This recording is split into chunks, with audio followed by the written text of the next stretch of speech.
Bonjour à tous. Aujourd'hui, nous nous retrouvons de nouveau pour l'étude du Barbier de Séville de Beaumarchais et nous nous intéressons principalement à l'exposition, à un extrait de l'exposition en nous livrant à la lecture linéaire de la scène 2 de l'acte 1. Vous vous souvenez, nous l'avons vu dans la séquence précédente, que l'exposition, c'est ce moment dans la pièce de théâtre où toutes les informations nécessaires à la compréhension de l'intrigue sont offertes aux spectateurs. L'exposition peut donc durer une scène, deux scènes, tout le premier acte, ne jamais dépasser évidemment le premier acte.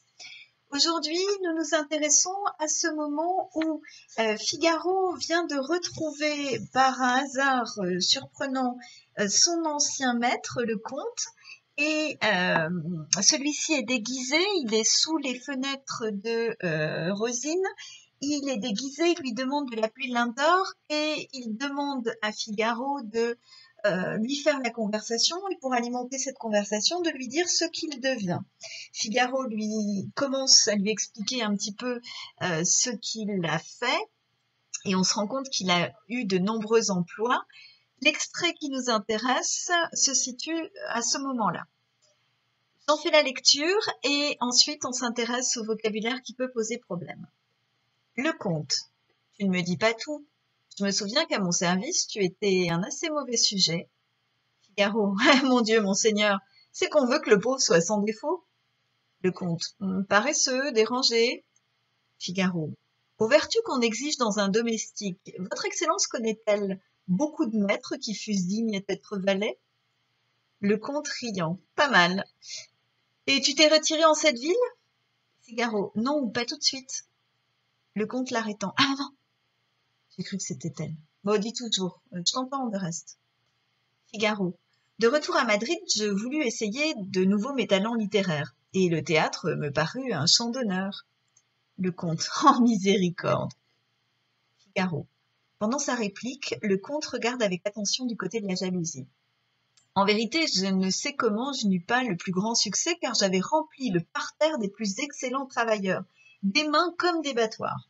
J'avais interdit les gants, les cannes, tout ce qui ne produit que des applaudissements sourds. Et d'honneur avant la pièce, le café m'avait paru dans les meilleures dispositions pour moi. Mais les efforts de la cabale... Le comte. Ah, la cabale, monsieur l'auteur tombé. Figaro. Tout comme un autre, pourquoi pas? Ils m'ont sifflé, mais si jamais je puis les rassembler... Le comte. L'ennemi te vengera bien d'eux. Figaro. Oh, comme je leur en garde un, morbleu. Le comte. Tu jures? Sais-tu qu'on n'a que 24 heures au palais pour maudire ses juges? Figaro. On a 24 ans au théâtre. La vie est trop courte pour user d'un pareil ressentiment. Le comte. Ta joyeuse colère me réjouit. Mais tu ne me dis pas ce qui t'a fait quitter Madrid? Figaro. C'est mon bon ange, Excellence, puisque je suis assez heureux pour retrouver mon ancien maître.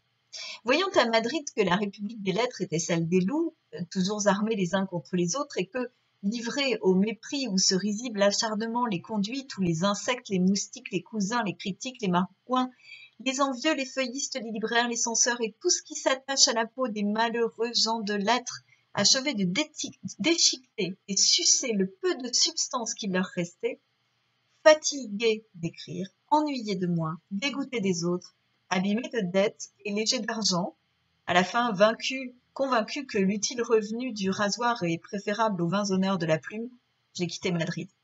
Et mon bagage en sautoir, parcourant philosophiquement les deux Castilles, la Manche, l'Estramadure, la Sierra Morena, l'Andalousie, accueilli dans une ville, emprisonné dans l'autre, et partout supérieur aux événements, loué par ceci, blâmé par cela, aidant au bon temps, supportant le mauvais, me moquant des sots, bravant les méchants, riant de ma misère et faisant la barbe à tout le monde. Vous me voyez enfin établi dans Séville et prêt à servir de nouveau votre Excellence en tout ce qui lui plaira de m'ordonner. Le comte, qui t'a donné une philosophie aussi gaie? Figaro, l'habitude du malheur. Je me presse de rire de tout, de peur d'être obligé d'en pleurer. Voilà donc l'extrait sur lequel nous allons nous pencher aujourd'hui. Alors, quelques mots que j'explique rapidement. Le parterre, tout d'abord. Le parterre, c'est une zone du théâtre. Vous avez la scène et au pied de la scène, par terre, il y a le public le plus proche des comédiens.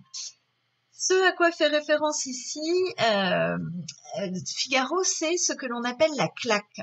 Au théâtre, au XVIIIe siècle, c'est vrai encore jusqu'au XIXe siècle, dans les premières représentations en particulier, les auteurs embauchaient la claque. C'était des gens qu'on payait pour venir faire du bruit, frapper dans leurs mains, s'exclamer de façon extrêmement bruyante, de façon à manifester leur contentement. Plus la claque était importante et plus le succès de la pièce était assuré. Deuxième terme, la cabale. La cabale, ce sont des manœuvres pour provoquer une chute, et des manœuvres un peu organisées. Donc la cabale sous-entend ici que on s'en est pris à Figaro, auteur de théâtre, de façon à le faire chuter.